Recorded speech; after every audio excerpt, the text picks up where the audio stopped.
en lo que el Señor realmente nos está diciendo. Por consiguiente, le habló al rey de Asiria, Sennacherib, pero también recuerde que toda palabra de Dios es útil para enseñar, para edificar, para exhortar, para corregir.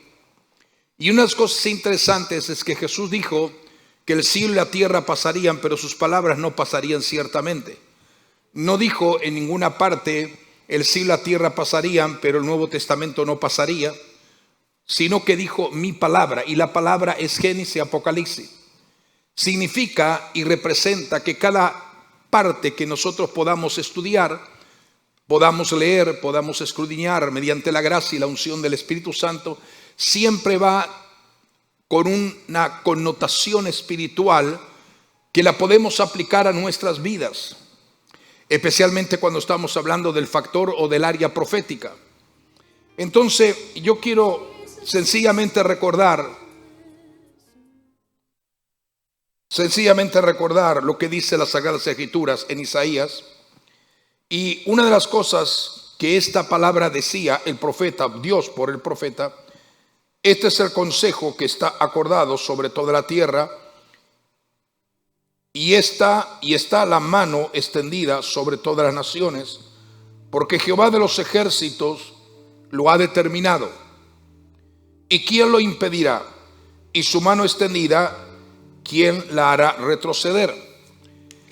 El capítulo número 37 del verso número 26 de Isaías dice: ¿no has oído decir que desde tiempos antiguos yo lo hice, que de los días de la antigüedad lo tengo ideado? Y ahora lo he hecho venir, y tú serás para reducir las ciudades fortificadas a montones de escombros. La pregunta que Dios está haciendo por el profeta en una forma paralela al verso que hemos leído en el capítulo 14: ¿no has oído decir que de tiempos antiguos yo lo hice y que de los días de la antigüedad lo tengo ideado? Es decir, Dios está hablando. O sea, lo que quiero es traer una reflexión acerca de estos textos del profeta Isaías, y para aquellos que piensan, que conspiran y realizan su maldad en secreto, en lo escondido, tengo noticia para todas esas personas que viven pensando en la maldad y orquestando la maldad. Y la respuesta es: Dios lo ve todo. Dios lo ve todo. ¿Creen que sus caminos son más altos muchas veces las personas que los caminos y los pensamientos de Dios? Cada uno de nosotros es necesario que nos pongamos a pensar que nuestros caminos son diferentes a los caminos de Dios y nuestros pensamientos distantes a los pensamientos de Dios. Así como está más alto la tierra de los cielos, así son nuestros pensamientos, o los pensamientos de Él más altos que nuestros pensamientos.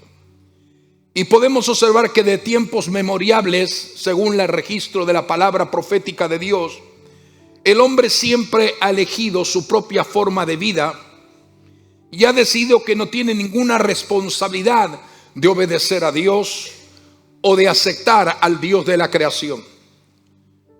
Muchas veces hay personas que no creen o que creen en una forma equívoca, errónea, y algunos piensan que Dios como creador es semejante a un hábil relojero que creó un reloj, le dio cuerda suficiente, y entonces ya el que creó el reloj se olvidó para siempre, porque el reloj tiene su maquinaria de subsistencia por la cuerda que se le ha dado o por la batería que se le ha colocado, porque la mayoría de los relojes ahora funcionan con batería. Y muchas veces la gente considera que Dios de la misma forma. Dios crea al hombre y se olvida del hombre, y que el hombre haga lo que bien le parezca. Sin embargo, esto no está acorde con lo que dice las Sagradas Escrituras. La palabra del Señor pareciera como que el ser humano no quiere que Dios se involucre en su vida diaria o en el funcionamiento de sus actitudes y de sus decisiones. en su forma de vida y en su relación con su propia familia y los demás que le rodean. Y realmente muchos viven bajo un espectro de engaño terrible. Algunos viven porque han aprendido equivocadamente o porque no han entendido suficiente lo que Dios conecta o habla a través de su palabra. Sin embargo, nosotros cuando hablamos, y el profeta, mejor dicho, Isaías, por voz de Dios habla de una forma muy particular acerca del rey de Asiria, Senaquerib. Este rey era un rey malvado, perverso, pagano, idólatra, y que no tenía en cuenta a Dios, más bien era adorador de dioses, y él creía que los dioses no tenían poder para detener el avance de conquista que él tenía sobre las naciones que él mismo había conquistado. La Biblia nos dice claramente que esta nación pagana, Asiria, era una de las naciones más feroces y temidas a lo largo de la historia, o con quien tuvo que confrontarse primero Israel y luego Judá. Recuerde que en un momento dado, en el año 722, Israel y Judá se dividieron, el reino del norte y el reino del sur. El reino del norte, bajo el reinado finalmente de Acab y Jezabel, se habían corrompido a tal efecto que entonces Asiria hizo lo que se le dio la gana, porque ellos no estaban acorde con la voluntad y el propósito de Dios, y estaban realmente ajeno a lo que realmente el rey de Asiria iba a hacer. Sin embargo, fueron conquistados y fueron vencidos. Sin embargo, también pensó Asiria que de la misma forma el rey Senaquerib, como invadió y destruyó el reino de Israel, también podía fácilmente destruir el reino de Judá. Pero había una gran diferencia. En ese tiempo probablemente Josafat era rey de Judá, un hombre que temía a Dios y que honraba a Dios, y cuando los momentos más difíciles eran hostiles, él buscaba la presencia de Dios, a un momento dado que él llegó a decir: Señor, no sé lo que hacer ante esta multitud tan grande. Eso lo hemos predicado algunas veces. Pero luego más tarde, quien sucedió en el reino de Judá fue Ezequías. Y Ezequías, nos dice la Sagrada Escritura, que fue un rey que amó, adoró y temió a Dios en gran manera. Entonces, cuando hablamos del rey Ezequías, podemos decir que el rey Ezequías fue como uno de los pocos reyes que adoraron a Dios y le temieron en manera muy especial. Le honró, aprendió a honrar a Dios y aprendió a marcar la diferencia entre las naciones paganas, idólatras, y la nación de Judá, que era una nación que estaba consagrada para amar y buscar a Dios. Sin embargo, en un momento dado en que se acercaba el rey Senaquerib, el rey de Asiria, cerca de Judá para conquistarla y destruirla, como lo había hecho con Israel, sin entender que ahí había una gran diferencia, porque Dios todavía estaba guardando y protegiendo a Judá, por cuanto el rey Ezequías era temeroso a él. Estoy parafraseando y estoy diciendo rápidamente esta escena para aquellos que no tengan una relación, para poder entender por qué razón Dios hace la pregunta en el capítulo 14 y en el capítulo 37. En el capítulo 37 dice: ¿no has oído decir? Parece que algunas veces a la gente le gusta opinar y le gusta hablar, pero no le gusta escuchar lo que Dios quiere comunicarnos. Y este tiempo que vivimos nosotros como iglesia en la tierra, necesitamos prestar atención a lo que Dios nos dice y lo que Dios nos quiere comunicar. Porque cuando oímos a Dios, Dios siempre quiere el bien de nuestra vida, no el mal. Siempre desea lo mejor, no lo peor. Y Él nos ha llamado para bendición, nunca para destrucción. Entonces el rey Senaquerib mandó a su comandante con una carta al rey Ezequías, amenazándoles y burlándose de Ezequías y de la confianza que Ezequías había depositado en Dios. Por eso que es fácil entender cómo los asirios podrían pensar acerca del Dios de Ezequías y decir que el Dios de Ezequías no era diferente a los otros dioses que el rey de Asiria había destruido a las otras naciones, como lo hizo también con Israel.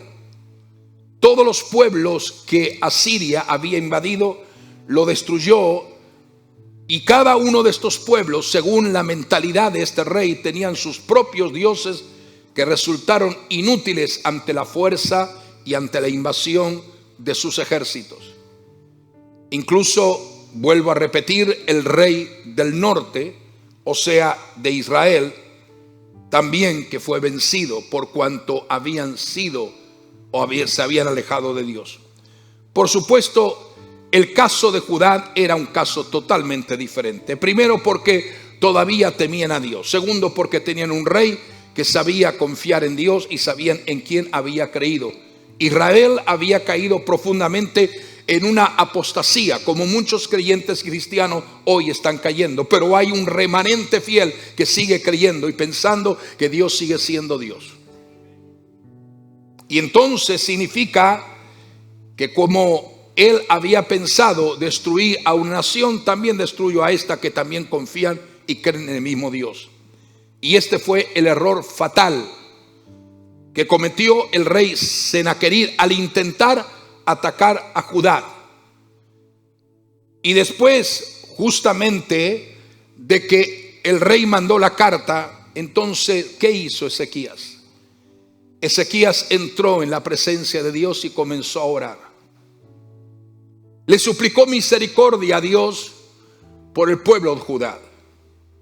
Y Dios respondió la oración, el clamor, la humillación, el arrepentimiento, la honra, la adoración que Ezequías estaba dando a través del profeta Isaías. Estos son los versos que hemos leído. Dios responde la oración de Ezequías y usa en esa oportunidad al profeta Isaías con estas palabras que hemos leído en el capítulo 37, y es maravilloso para tener una explicación amplia. Leer todo el capítulo 37 de Isaías nos va a dar luz en lo que estoy diciendo. Pero miren, una de las cosas interesantes que el profeta Isaías está hablando, y está ahora hablando al rey de Asiria, a Senaquerib, y dice: ¿a quién te has burlado y vilipendiado? ¿Contra quién alzaste la voz y alzaste los ojos a las alturas? Contra el Santo de Israel. Con tus siervos te has burlado del Señor. Y Dios le dice a este rey pagano, idólatra, rebelde, orgulloso: has ridiculizado al Dios equivocado. De hecho, lo has hecho una y otra vez. Pero el Santo de Israel continúa diciendo a través del profeta Isaías, y es el verso que hemos leído último: ¿no has oído que lo determiné hacer mucho tiempo? Planeé desde los días de antaño lo que ahora hago, que deberías hacer que las ciudades fortificadas se derrumben en montones de ruinas. Quiere decir, lo que has hecho es porque yo te lo he permitido, pero va a llegar el momento donde ya no te lo voy a permitir más. Senaquerib pensó que la idea de invadir a Judá y sitiar a Jerusalén era algo que había concebido por su cuenta y era parte de su brillante estrategia más de conquista que iba a destruir a esta nación. Pero la Biblia nos dice en el Salmo número 2, y es maravilloso que hoy más que nunca aprendamos a leer y a memorizar el Salmo 2. La Biblia dice dentro de esa revelación profunda del Salmo 2 que es una profecía mesiánica refiriéndose a la persona de Jesucristo. Y una de las cosas interesantes que nos revela en ese texto, el Salmo 2 dice: Dios se ríe de los planes de las naciones. Aleluya. No es para que usted esté serio. Si Dios se ríe, es para que usted también se ría. Dice la Biblia: Dios se ríe de los planes de las naciones. ¿Por qué? Porque algunas personas, como el caso de Senaquerib o el caso de lo que está sucediendo hoy en el mundo, piensan que la iglesia está separada de Dios y que no está bajo su supervisión ni tampoco bajo su cuidado. Ese es el error más grande que los seres humanos pueden cometer. Porque nuestro Dios no es un Dios territorial, sino el Dios de las naciones. Porque no se compara a ningún ídolo que las naciones adoran de una forma o de otra. No. Podemos observar que uno de los dioses que adoraba Senaquerib, rey de Asiria, era Nisroch. Pero Dios era soberano y es soberano. y está por encima de cada uno de cualquier tipo de dioses o entidades religiosas que se pueden levantar haciéndose y creyéndose que son Dios y que pueden de alguna manera borrar la idea del pensamiento de Dios en aquellos que hemos reconocido la verdad irrefutable del Evangelio de Jesucristo. Por eso que cuando nosotros vemos el rey de Asiria, es la condición actual del mundo que camina sin Dios, sin fe y sin esperanza. Este rey era un rey burlador, que pensó que podía derribar una nación protegida por Dios mismo. Sin embargo, Dios le hace saber: solo tú estás siguiendo mi plan, el que he previsto, pero también yo estoy a punto de frustrar lo que tú intentas hacer. De hecho, quiero que entiendan en esta mañana que Dios realmente está en todo lugar. Nada se puede esconder delante de su presencia. Es lo que nos dice el libro de Isaías, el capítulo 37, el verso número 28. Y realmente Dios le dice al rey a través del profeta Isaías: sé que estás sentado y entras y sales y estás furioso contra mí. Sé dónde te mueves, sé tus pensamientos, sé dónde vas y sé dónde entras. Nada de lo que Asiria consideró a través de sus diversas hostilidades le era un secreto al Señor. Como no lo es ningún secreto lo que las naciones en este momento están agendando en su furia destructiva por la humanidad. La Biblia nos dice claramente, de una forma clara a través del profeta Isaías, que ante Dios no se le ocultó ningún pensamiento o ningún plan que el rey tenía, y sus consejeros también. Como resultado final de esta escena bíblica que estoy explicando, en el verso número 29 podemos observar que Dios salvó a Judá por la oración de un rey que reconoció la deidad de Dios y declaró todo el juicio que venía sobre el rey de Asiria.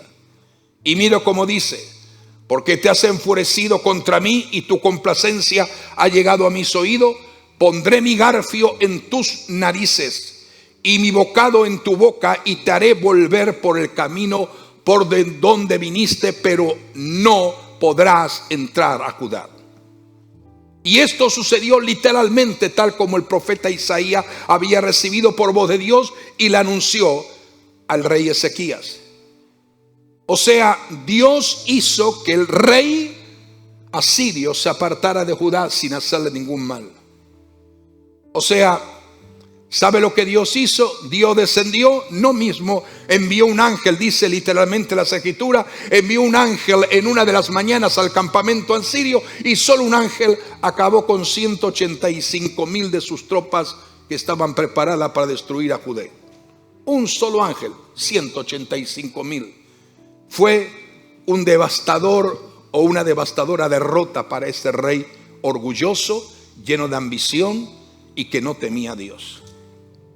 La palabra de Dios se cumplió tal como el profeta Isaías lo había dicho. Y todo lo que Dios habla y todo lo que Dios dice siempre se cumple, a pesar de la hostilidad de los seres humanos.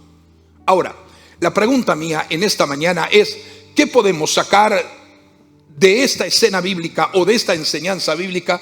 ¿Qué podemos sacar hoy en día a tantos años de distancia? Estamos hablando de aproximadamente 2.722-23 años en que este incidente sucedió. Lo primero que podemos entender es lo que dice el escritor de Hebreos. El escritor de Hebreos dice en el capítulo 13, verso 8, es un texto que todos y cada uno de nosotros deberíamos de saberlo de memoria: Jesucristo es el mismo ayer, hoy y por todos los siglos de los siglos. O sea que Dios sigue siendo el mismo, Él no cambia. El Dios de Judá, el Dios del Antiguo Testamento, el Dios del Nuevo Testamento, el Dios del presente sigue siendo el mismo Dios. En Él no hay mudanza ni sombra de variación alguna. Él conoce lo interesante de todo esto, y es una de las cosas por la cual nosotros podemos gozarnos y alegrarnos en esta mañana, y no dejar que la tristeza nos abata, o la angustia, o el dolor, o la desesperación, sino tener paz y seguridad con Dios. porque Él ve y conoce todos los planes del enemigo. Y la noticia en esta mañana es que sencillamente el enemigo es realmente una marioneta, o es lo que hace porque Dios le permite hasta que le ponga fin total. Lo que estamos experimentando en estos últimos días no es una sorpresa para Dios. Ni a Dios lo toma por sorpresa lo que está pasando en el mundo. En su conocimiento previo, porque Dios tiene conocimiento antes de que sucedan las cosas, lo que no sucede en el hombre, porque Él tiene la capacidad, en sus atributos divinos está la omnisciencia. Y la omnisciencia es la capacidad para saber todo, y no nada se puede esconder ante su omnisciencia divina. O sea, eso se llama conocimiento previo. Él vio hace mucho tiempo, iglesia amada, lo que los hombres malvados pensarían hacer en esta generación actual en la que tú y yo estamos viviendo. Hombres malvados en las diferentes plataformas de autoridad, de gobierno, planeando hacer lo que están queriendo hacer, y cómo estos intentan por todos los medios establecer, en su forma de orgullo, vanagloria, ostentación, establecer un único movimiento a escala mundial, un único sistema para gobernar y controlar el mundo bajo una sola identidad. Pero Dios, a través de los tiempos, iglesia amada, por eso que tenemos que amar la profecía más que nunca lo hemos amado en nuestros días. Porque Dios, a través de los tiempos, en su soberanía divina, en sus atributos gloriosos, transmitió los planes del enemigo a través de los profetas y nos dio la palabra escrita que tenemos en nuestras manos, para que no seamos sorprendidos, porque no somos hijos de tinieblas, sino hijos de luz. Y esa palabra escrita nos revela lo que va a suceder en el acontecer de los días postreros, presente y futuro, inmediato y lejano. Y nada, iglesia, debería de sorprendernos. Sencillamente dar gracias a Dios por lo que está sucediendo. Es difícil, escucha el mensaje del viernes, y tenemos que dar gracias a Dios. Aunque no lo entiendas, aunque no lo comprenda, aprende a dar gracias a Dios. ¿Sabe por qué? Porque no solamente es que Dios nos revela a través del profeta lo que va a suceder, lo que está aconteciendo, tal como dice la Escritura, sino que a la misma vez ya conocemos el final. Porque Dios nos lo ha mostrado dentro del marco de la revelación profética, como estoy diciendo. Y en estos tiempos, o mejor dicho, para estos tiempos, podríamos hacer una pregunta interesante que ustedes contestarían sin ninguna respuesta que yo diera. ¿Las cosas en el mundo empeorarán cada vez más? ¿Qué usted cree? ¿Las cosas en este mundo tendrán solución o empeorarán cada vez más? ¿Se engañarán a las gente con sutiles maquinaciones y estrategias infernales? ¿La depravación gobernará los corazones de hombres y de mujeres de todas las clases sociales? Son preguntas que nos estamos haciendo. ¿Habrá guerra y rumores de guerra? ¿Habrá desastres naturales como ningún otro momento en la historia? Todas estas señales convergerán cerca del final de los tiempos. Absolutamente todo. Y estamos de acuerdo que estas preguntas son contestadas con un afirmativo sí. Eso va a suceder y está sucediendo.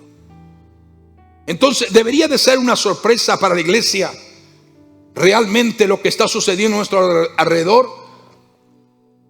O Dios nos invita a ser diligente en la palabra y que creamos lo que Dios dice.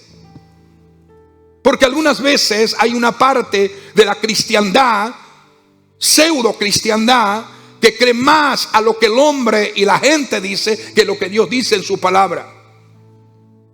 Por lo tanto, no podemos nosotros rechazar a Dios y creer lo que la gente dice o lo que la gente pretende hacer, porque eso es un problema. ¿Cuántos en la iglesia? Mi pregunta es, ¿cuántos en la iglesia realmente conocen la palabra de Dios y la creen? ¿Cuántos en la iglesia conocen esta palabra y la están creyendo? ¿Cuántos conocen lo que Dios está comunicando a través de esa palabra y la están aceptando en su propia vida y la están creyendo? Porque si tú tienes esta palabra, que es la Biblia, como un libro más de historia, no sirve para nada. Pero recuerda que todo lo que sucedió ayer es una aplicación que tiene un significado y una connotación de enseñanza espiritual a nuestra vida. Entonces, es impactante, es asombroso que cuando llegara el futuro, dice la Escritura, llegara el futuro que los profetas pudieron anticipar con suficiente tiempo por inspiración divina por Dios. Entonces nosotros tenemos el Nuevo Testamento y tenemos el Antiguo Testamento. El Antiguo Testamento es Dios hablando por los profetas una y otra vez de lo que iba a suceder en estas generaciones actuales, o en este tiempo final, o en este postrer tiempo. Tenemos a los apóstoles del Nuevo Testamento hablándonos de una forma tan profunda y tan realmente importante de las cosas que iban a suceder. Y tenemos ejemplos como libros que son ampliamente proféticos, como Daniel y Apocalipsis. Aunque todos los libros de la Biblia tienen contenido profético, unos más, otros menos, pero todos tienen contenido profético. Hay más de 7,000 textos bíblicos que podríamos nosotros estudiar y que podríamos nosotros mencionar y podríamos nosotros hablar, que tuvieron referencia a la primera venida de Cristo. 7,000 textos bíblicos en el Antiguo Testamento. 7,000 textos que se cumplieron de una forma particular, de una forma ejemplar, porque Dios habla, y cuando Dios habla nada queda en desacierto, ni queda en anonimato, ni queda en desconcierto, sino que Dios habla y se cumple lo que Dios ha hablado. Entonces literalmente si 7,000 textos bíblicos se cumplieron con relación a 300 profecías que tienen que ver directamente con la persona de Cristo, como lo hemos predicado muchas veces en esta casa, entonces puede llegar a pensar que hay más de 18,000 textos bíblicos que nos habla de la segunda venida de Cristo y lo que iba a suceder en los últimos tiempos. Es impactante. En realidad, lo que está sucediendo es que todo está sucediendo según el plan que los profetas por inspiración divina habían anunciado. Es verdad que muchas veces el hombre pretende querer adelantarse y querer hacer lo que le pertenece a Dios, y Dios le permite, pero llegará un momento que Dios le pondrá fin, como le puso un fin al rey Senaquerib, rey de Asiria.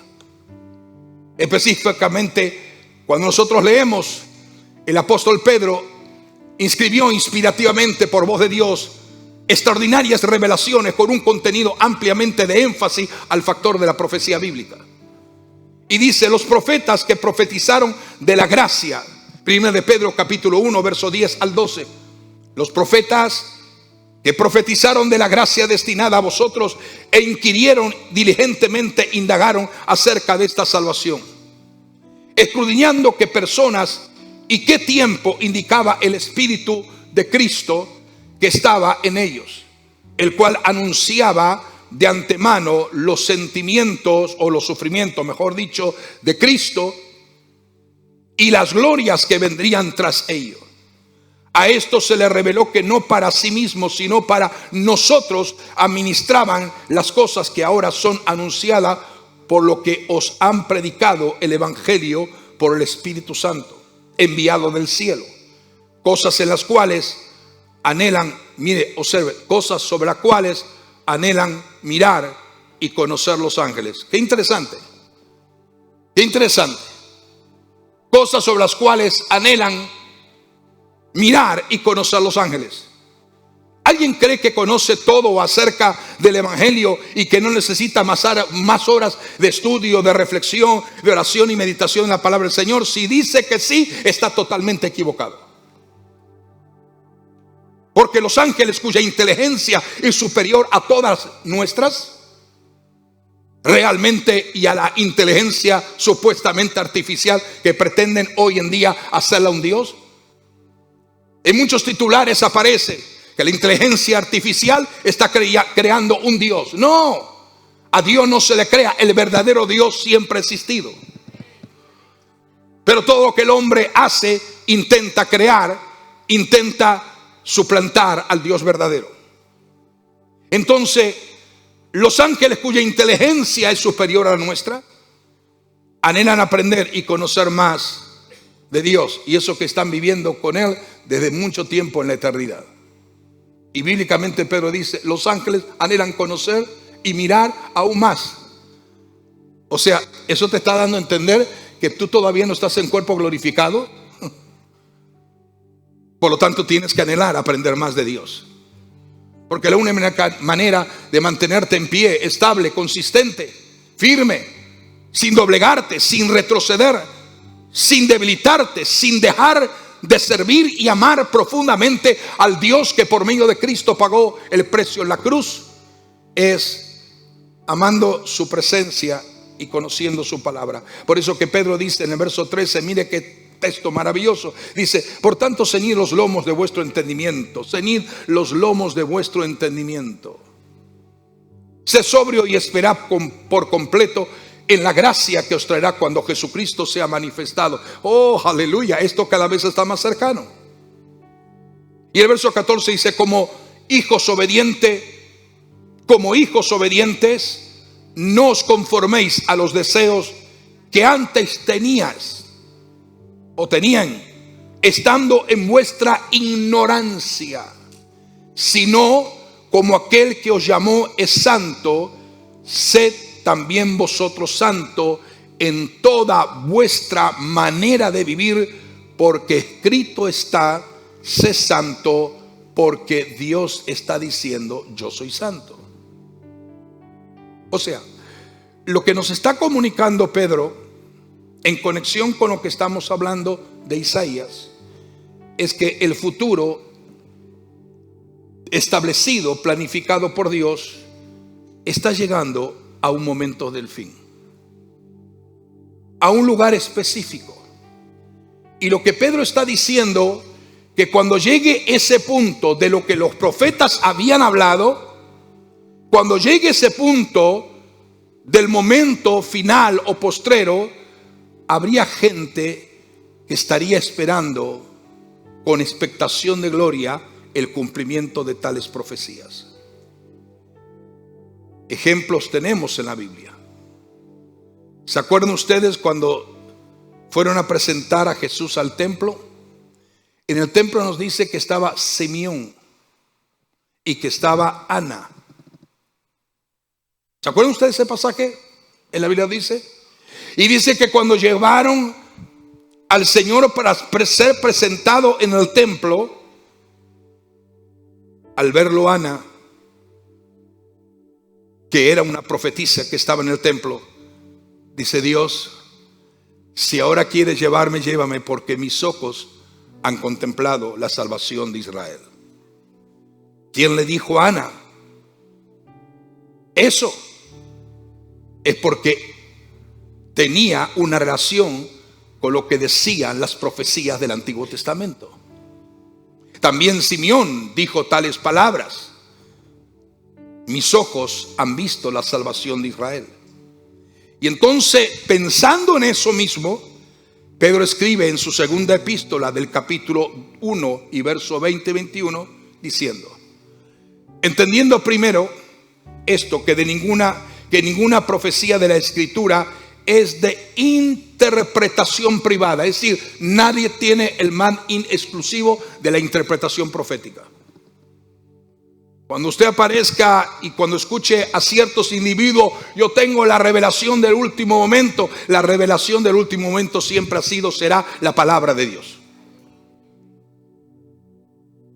A eso no hay más que agregarle, no hay más que quitarle. No le podemos añadir, no le podemos quitar. Tenemos que creer como Dios la ha revelado. Pero algunas veces hay personas que llegan a decir, yo tengo más revelación de lo que dice Dios en su palabra. Pero dice la Biblia, ninguna interpretación profética es interpretación privada, para que nadie se lleve la gloria, sino que el Espíritu Santo dirige, guía y revela los misterios. Y por eso entonces dice, porque nunca la profecía fue traída por voluntad humana. Nunca la profecía fue predicha por deseo, emoción y sentimiento del ser humano. La profecía siempre fue traída, aleluya, por los santos hombres de Dios que hablaron siendo inspirados por el Espíritu Santo. En la traducción viviente ese texto mismo dice, sobre todo tienen que entender que ninguna profecía de las Escrituras jamás surgió de la comprensión personal de un hombre, ni de los profetas, ni por iniciativa. Al contrario, fue el Espíritu Santo quien impulsó a los profetas y ellos hablaron de parte de Dios. ¿Te das cuenta? Hubo quienes entonces, como decíamos, presenciaron su primer advenimiento y daban gloria al Señor. Entendieron los términos proféticos de la cual habían dado referencia acerca del Mesías que iba a venir. Y pocos en Israel entendieron la visitación y el tiempo de la visitación y aparición del Mesías. Los suyos vino, pero los suyos mismos le rechazaron. Fueron escasos personas dentro de Israel que aceptaron que Jesús era el Mesías manifestado y el advenimiento de Isaías prometido por Dios mismo se había cumplido. Pudieron ver los detalles: dónde nacería, en dónde viviría, qué haría y cómo moriría y cómo resucitaría. En otras palabras, las visiones de los profetas fue tal que preservó y llevó consigo a un pueblo que entendía a los profetas y estaba allí esperando el cumplimiento de la visión. De la misma manera está sucediendo en nuestros días actuales. No todo el mundo tiene la capacidad para entender y discernir el acontecer de la profecía bíblica. Muchos no se quieren alinear con la visión, no de los hombres, sino de Dios. Los escritos del Nuevo Testamento mostraron que el aceptar el Antiguo Testamento, no solo como para preinterpretarlo, sino para interpretarlo correctamente, había sido fundamental en su correcta interpretación. Porque Dios no se niega a sí mismo o no se contradice a sí mismo. Entonces podemos ver que la interpretación comenzó mucho antes del tiempo de su cumplimiento. Es decir, cuando algo va encaminado a un cumplimiento, viene una secuencia de la revelación profética, y no uno, sino un montón de personas que están dentro del marco de la profecía bíblica, comienzan a hablar y comienzan a decir esto, aquello, lo que está Dios hablando a través de su palabra profética. Por eso que en el futuro profético, o sea, el futuro que los profetas llamaron, para nosotros no es futuro, es presente. Estamos viendo, cuando Simeón y Ana vieron a Jesús, ya no era el pasado ni era el futuro, era el presente. Lo que estaban viendo sus ojos era el presente de la manifestación extraordinaria de la profecía bíblica. Cuando tú ves el cumplimiento del acontecer del mundo en esta hora final y postrera, estás viendo el presente de lo que los postreros, de lo que los profetas anunciaron en el pasado. 2700, 2500, hasta 3000 y 3500 años antes. Y se está cumpliendo en nuestros días actuales. O sea, para ellos fue el futuro, para nosotros el presente, que Dios determinó. Y también preparó, aleluya, a personas para comprender lo que vendría y estar lista para actuar en base de ese conocimiento. ¿No es esto acaso revelador? ¿No es acaso esto importante que debería de animar y debería de fortalecer nuestra ardiente fe?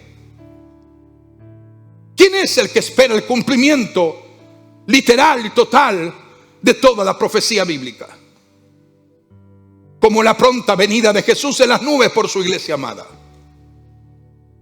en arrebatar a los verdaderos creyentes, o los días que vendrán al final del tiempo, antes de que Jesús establezca su reino milenial en la tierra. Actuar en base de ese conocimiento nos da estabilidad en nuestra fe. No es lo mismo una persona que está siendo avisada a una persona que desconoce completamente. No es lo mismo conducir en una autopista obedeciendo las señales que conducir en un lugar si no hubiera señales. O sea, las señales nos advierte a dónde nos dirigimos. Las señales nos está diciendo a dónde nos encaminamos. Las señales nos están diciendo dónde o a dónde es lo que va a deparar, hacia dónde estamos caminando. Estas son las señales que Dios ha dado. En tu vida cristiana, cada vez que escuchas una palabra, cada vez que abres las escrituras, cada vez que estudias la palabra del Señor, cada vez que profundizas y escudriñas en la realidad de Dios en su palabra, entonces son señales que van apareciendo continuamente para que no te desesperes como los que no tienen esperanza, sino que te llenes de esperanza, porque esa es la gloriosa realidad de nuestro amado Salvador y Señor Jesucristo. Todos y cada uno de nosotros, por lo menos, entiendo con relación a los que podemos tener la comprensión profética, esperamos todo eso. Somos nosotros a quienes Dios está preparando. No me refiero solamente a la iglesia local que Jesús vive hoy. Me refiero a la iglesia verdadera, el remanente verdadero, la iglesia verdadera en diferentes lugares del mundo. Que Dios ha preparado de que nuestra seguridad y nuestra creencia de que lo que Dios ha dicho, amén, lo creemos y es así. Yo creo que Dios nos ha dado una comprensión y tenemos que orar para tener una mayor comprensión de lo que está por venir, de lo que ya habló Dios por su palabra. Aquellos que no abrazan la perspectiva profética de los tiempos actuales vivirán en confusión, en debilidad, realmente y en engaño. Hoy más que nunca, aprendamos a oír la voz de Dios. Porque vivimos en un tiempo y en un momento de mucha iniquidad. Las atrocidades que estamos presenciando nunca se habían registrado en la historia del mundo. Pero sabemos que antes de que estas cosas se eleven a un nivel inimaginable, a un clima máximo, Dios nos llevará a un refugio que es su casa y tu casa y mi casa en los cielos. Y termino diciendo, así como Dios le dijo a Ezequías que no se preocupara por el rey Sennacherib, que él personalmente cuidaría de su pueblo. Así tenemos la palabra de Dios de que él cuidará de nosotros, aunque la gente no lo entienda. Mientras tanto, ¿qué tenemos que hacer? Mientras tanto, debemos de hacer obedientemente lo que se supone que debemos hacer para lograr nuestra tarea final. Iglesia, no debemos de inquietarnos, ni estar ansiosos, ni preocupados, ni desesperados, ni angustiados, ni llenos de miedo, ni cautivos por el temor. No debemos de inquietarnos, no estar ansiosos, porque sabemos que estamos ante una postrimería que se llama esperanza de gloria. Todo está sucediendo. Escuche, todo está sucediendo a nuestro alrededor dentro del plan soberano de Dios. Él tiene todo bajo control y podemos descansar en su paz. Gracias que podemos descansar en su paz. Aleluya. Ponte de pie. Aleluya. Así como Dios movió y liberó a Jerusalén de la destrucción del enorme ejército asirio, así Él se moverá y nos librará de las cosas terribles que vendrán al sacarnos de la tierra antes de que éstas ocurran. Confiemos, iglesia, confiemos en Dios, que Él sabe lo que está haciendo. cuanto más fácil sea superar estos días oscuros, sabiendo que Él vendrá por nosotros muy pronto, eso nos da gozo, alegría, paz y regocijo. Padre, yo te doy gracias en esta hora por tu palabra. Permite que esta palabra pueda producir el querer como el hacer de tu perfecta voluntad. Señor, queremos honrar el nombre de Jesucristo. Queremos, Señor, darte gracias, Padre eterno, por amarnos y por seguir amándonos. Ayúdanos, Señor, a entender que todo lo que tú has planificado proféticamente de antemano, como sucedieron tantas cosas, así van a suceder lo que todavía falta. Estamos, Señor, dependiendo de ti, no de nuestras fuerzas, no de nuestra naturaleza, no de nuestras imperfecciones. Estamos dependiendo de ti. Ayúdanos a comprender y a entender de una forma clara y de una forma tangible. Confiemos en ti, porque solo tú sabes lo que estás haciendo. No te preguntamos el por qué, simplemente que nos ayudes a mantenernos firmes. No le preguntamos o querer conocer en detalles, sino ayúdanos a permanecer firme en ti. En el nombre de Jesús, ayúdanos a meditar en esta palabra, a caminar en ella, a edificar nuestra ardiente fe en la roca inconmovible de los siglos, Jesucristo, quien es y será siempre nuestra respuesta en todo momento. En el nombre de Jesús, en el nombre de Jesús, en el nombre de Jesús. ¿Cuántos pueden batir sus manos y dar la gloria al Señor?